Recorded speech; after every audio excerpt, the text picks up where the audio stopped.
Salut, aujourd'hui on s'attaque à un monstre de la finance, un truc qui a l'air super compliqué, les dérivés financiers.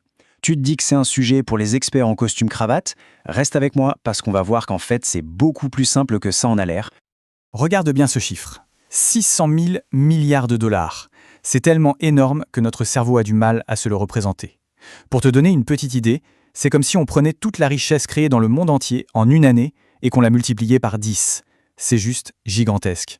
Et là, accroche-toi bien, parce que le plus dingue dans cette histoire, c'est que tous ces produits financiers qui pèsent des centaines de milliers de milliards n'ont en eux-mêmes aucune valeur. Zéro. Rien.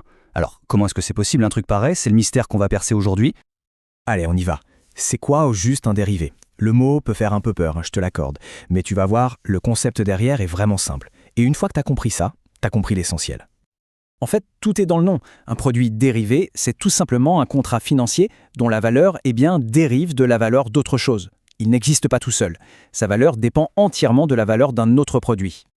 Et ce quelque chose d'autre, qu'on appelle l'actif sous-jacent, oui c'est le terme technique, ça peut être des choses très concrètes. Par exemple, une action d'une entreprise que tu connais, comme Apple, le prix du baril de pétrole, le cours du blé, ou même la valeur d'un indice boursier entier, comme le CAC 40. Donc si on veut simplifier à l'extrême, un dérivé c'est un peu comme un pari. C'est un accord entre deux parties sur ce que sera le prix d'un bien dans le futur. Et le point crucial, c'est qu'on fait ce pari sans jamais posséder le bien en question. On ne possède pas le pétrole, on parie juste sur l'évolution de son prix. D'accord, mais à quoi ça peut bien servir de faire des paris comme ça? En fait, il y a deux usages principaux. Et le premier, le plus ancien, est super utile. C'est un outil pour se protéger contre les risques. Pour bien comprendre, rien ne vaut une petite histoire. Alors, imagine d'un côté un agriculteur qui cultive du blé, et de l'autre, une usine qui fabrique de délicieux biscuits. Le problème est simple. L'agriculteur, lui, il a peur que le prix du blé s'effondre juste avant sa récolte. Il perdrait plein d'argent. L'usine de biscuits, elle, a la peur inverse, que le prix du blé flambe, ce qui ferait exploser ses coûts de production. La solution? Un dérivé.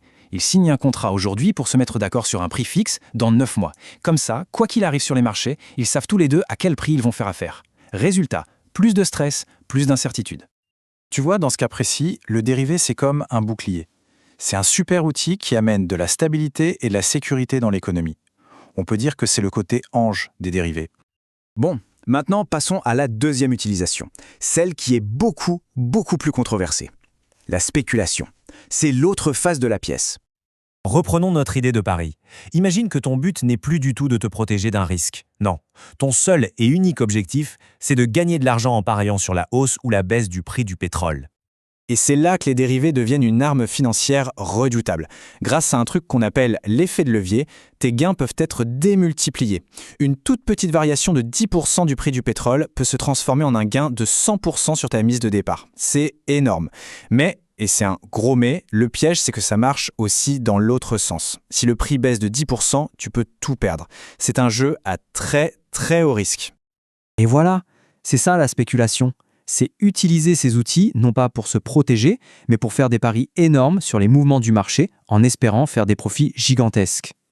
On a donc vu les deux facettes, le côté outil de protection et le côté arme de spéculation.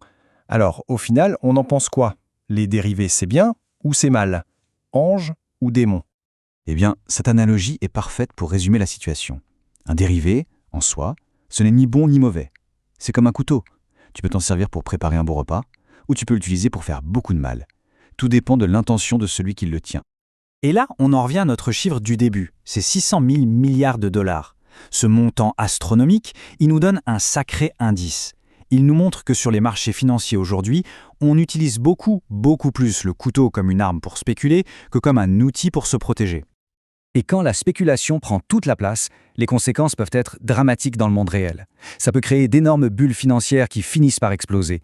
Et pire encore, certaines banques ont été accusées de spéculer sur les prix de la nourriture. En pariant massivement sur la hausse du prix du blé ou du maïs, elles peuvent faire grimper les prix artificiellement et provoquer de véritables crises alimentaires qui touchent les plus pauvres. La vraie question au final, c'est celle-ci. Est-ce que cet immense casino financier, basé sur des produits qui n'ont pas de valeur propre, aide vraiment notre économie à avancer?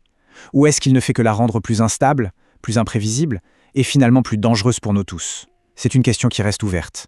Merci d'avoir suivi cette explication et à très bientôt.